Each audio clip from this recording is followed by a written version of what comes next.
Greg here from ATS. Welcome everyone to the ATS Advanced Selling Skills program.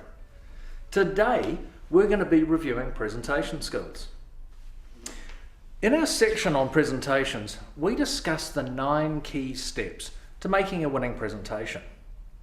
They were the purpose, audience analysis, venue reconnaissance, outline, plan and structure, research and preparation, presentation materials, practicing, rehearsing, delivery, and last but not least, review.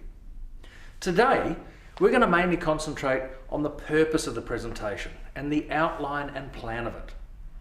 The outline and plan has 3 key areas: the introduction, the body, and the summary. Let's start with the introduction. The introduction takes up about 10% of the overall time. This is where we tell them what we're going to tell them during the presentation.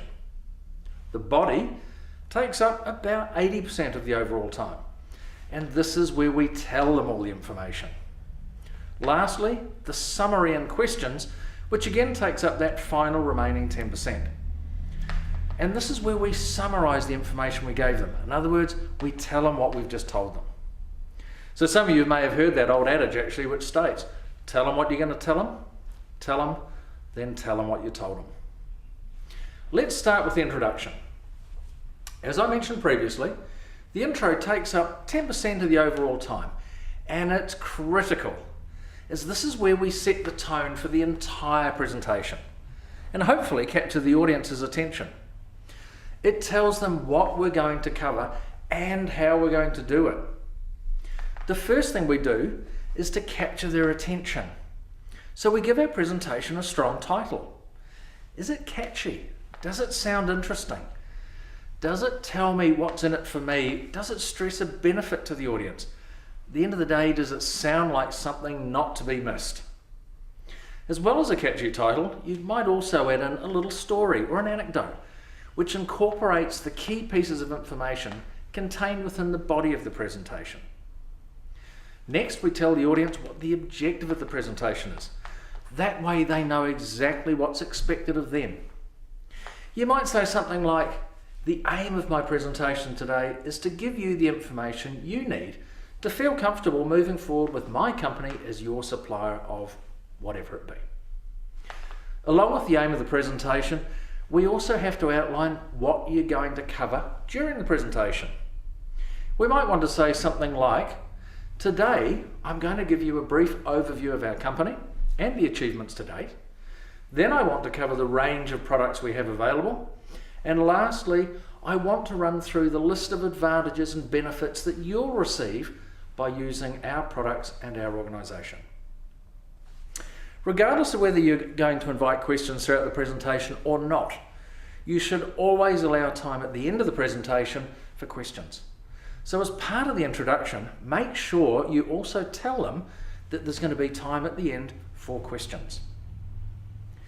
Next, we move on to the body of the presentation. And that, as I said before, this generally takes up 80% of the overall time. It usually contains no more than 3 key areas of information. We limit it to maybe 3 or 4 areas because it makes it easier for the audience to remember the information. It also forces us to present the information in a more structured and logical sequence. The body is where we provide the bulk of our material. We offer examples to prove our point. We offer solid reasons in the form of demonstrated benefits to our audience. We choose our presentation material very carefully. We've got to make sure it fits in with our message. We might want to offer product samples or brochures or additional reports to back up what we're saying. Remember, we want to appeal to as many of the senses as possible. Touch, taste, smell, not just seeing and hearing. So this is where product samples are so important. The body is where we win the customers over. Lastly, we move on to the summary, which takes up that final 10% of the time. In the summary, we recap on each of the 3 key areas we discussed during the body of the presentation, and we very briefly highlight the key points and benefits we've discussed to ensure the audience has them well locked in. We then restate the objective of the presentation that we included in our introduction, and we identify how the body of the presentation addressed that objective and proved our point. Once we've completed our summary, we can then ask for questions. And remember, once you've completed the question session, you must always thank the audience for their time. Very important. You can always add one final comment, such as challenging your audience to buy your product. You might predict how happy they'll be if they do buy, or something similar. You might even add in one last story or anecdote just to back up your claims. I hope you've enjoyed today's session, and I look forward to hearing about some wonderful results from your future presentations. And remember, if you don't change, nothing's going to change.